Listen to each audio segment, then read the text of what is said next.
મિત્રો, સ્વજનો, બહેનો, આજે હું વાત કરીશ કર્મના ફળની. કર્મનું ફળ એટલે મારો મતલબ તમને જ્ઞાન આપવાનો કે ગીતાનો સાર આપવાનો નથી. હું મારી પોતાની આપવીતી તમને કહેવા માગું છું.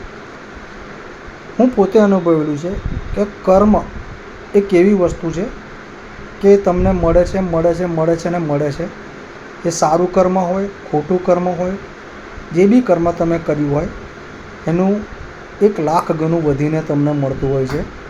તમે કદાચ મારા વિડીયોમાં જોતા હશો કે મારી આંખ બંધ રહે છે કે મારી આંખ બરાબર છે નહીં, તો હું તમને એક સત્ય હકીકત કહીશ કે આજથી 17 વર્ષ પહેલાં મારી આંખમાં બહુ ખરાબ રીતે ક્રેકર્સ એટલે ફટાકડા ફૂટી ગયા હતા. એ તો એક કર્મનો સિદ્ધાંત જ સારો કહેવાય કે મને ડૉક્ટરે કહી દીધું હતું કે તમે હવે દેખતા નહીં થાવ. પણ કર્મના સિદ્ધાંત, ભગવાનની કૃપા, કુટુંબના આશીર્વાદથી હું આજે દેખતો થયો છું. હું મારી જાતે ડ્રાઈવ કરી શકું છું, હરી શકું છું, ફરી શકું છું. પણ એક ચીજ તો છે મિત્રો કે કર્મ બહુ ખરાબ વસ્તુ છે.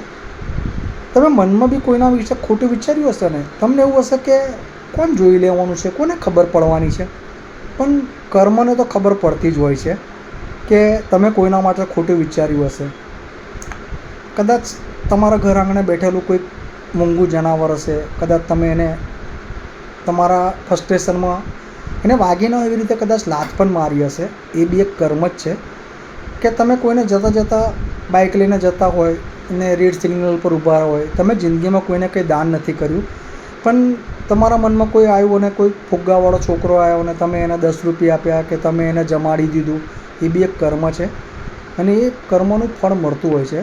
હું અત્યારે જે સમયમાંથી પસાર થઈ રહ્યો છું, રાત દિવસ એક જ વસ્તુ વિચારતો હોઉં છું કે સાલું કર્મનું સિદ્ધાંત એવું હોય છે કે જ્યારે તમારો ખરાબ સમય આવે ને ત્યારે તમે ડાર્ક થઈ જાઓ, બ્લેન્ક થઈ જાઓ, તમને કંઈ ખબર જ ના પડે કે શું રસ્તો કરવો, ક્યાંથી રસ્તો કાઢવો, શું કરવો.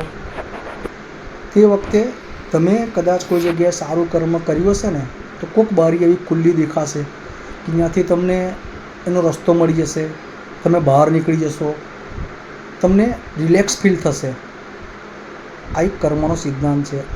બધા કહે છે ગ્રહોના ફળ, પણ ગ્રહોના ફળ તો મળતા જ હોય છે, પણ સૌથી વસ્તુ છે કે શનિ. લોકો શનિને પનોતી માનતા હોય છે. શનિ એ સત્યનો દેવતા છે. શનિ કર્મનું ફળ આપવાવાળો દેવ છે. શનિ એક એવો દેવ છે કે જો તમે સારા કર્મ કર્યા હશે ને, ધન, લક્ષ્મી, વૈભવ, કુટુંબનું સુખ, શારીરિક સુખ બહુ સારી રીતે મળતું હશે. ઘણી વખત તમે જોતા હશો કે 2 મિત્ર હશે, જોડે ફરતા હશે. એક મિત્ર નહીં દારૂ પીતો હોય, નહીં જુગાર રમતો હોય, નહીં ગંદા કામ કરતો હોય, નહીં ખરાબ કર્મ કરતો હોય, એ બહુ દુઃખી હશે. અને એક બીજો મિત્ર હશે જે બધું જ કરતો હશે, બધા જ ખરાબ કામ કરતો હશે, પણ એને જિંદગીની અંદર સુખ, વૈભવ, શાંતિ, ફેમિલી, ગાડી, ધન, દોલત, શરીરથી એકદમ સશક્ત હશે, જીમ જતો હશે, બધી રીતે સારું કરતો હશે, સુખી હશે. તમને થતું હશે કે યાર હું આટલા બધા સારા કર્મ કરું છું, મારી આ દશા, મારો મિત્ર આ કર્મ કરે છે, આટલો સુખી છે. એનો મતલબ કે એને એક સમયની અંદર સારા કર્મ કર્યા છે, એ એનું ફળ ભોગવી રહ્યો છે. અત્યારે જે કર્મ કરી રહ્યો છે ને એનું ફળ ભોગવવાનો પણ વારો આવશે. અને તમે જે કર્મ અત્યારે કરી રહ્યા છો સારા, એનું ફળ પણ તમને મળશે. અને જિંદગીની અંદર જ્યારે પણ તમે તકલીફમાં હોય, મગજમાં એક જ વસ્તુ વિચારજો, આ સમય છે, જતો રહેશે. આ જ વસ્તુ જ્યારે સારો સમય હોય ને ત્યારે પણ એવું જ વિચારવાનું, આ સમય છે, જતો રહેશે. એટલે દરેક સમયની અંદર બસ સારા કર્મ કહેતા રહેજો મિત્રો. હું વધારે પડતું કંઈ કહેતો નથી.